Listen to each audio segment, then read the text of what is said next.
समय महाशिवरात्रि पर्व के अवसर पर जिले के बाराबंकी जिले के पौराणिक लोधेश्वर महादेवा में मैं इस समय मौजूद हूँ। यहाँ पर देख सकते हैं आपकी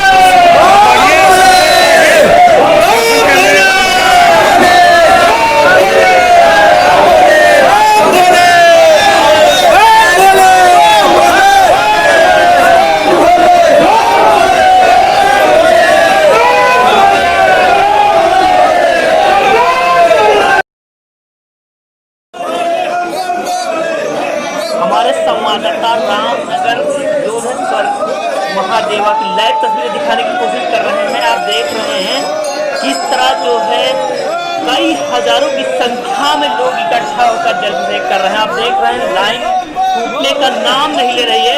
हमारे संवाददाता ज्ञानेंद्र वर्मा इस वक्त पहुंच चुके हैं विधानसभा रामनगर लोधेश्वर महादेवा मंदिर पे। आप लाइव तस्वीरें दिखाने की कोशिश कर रहे हैं बाराबंकी से।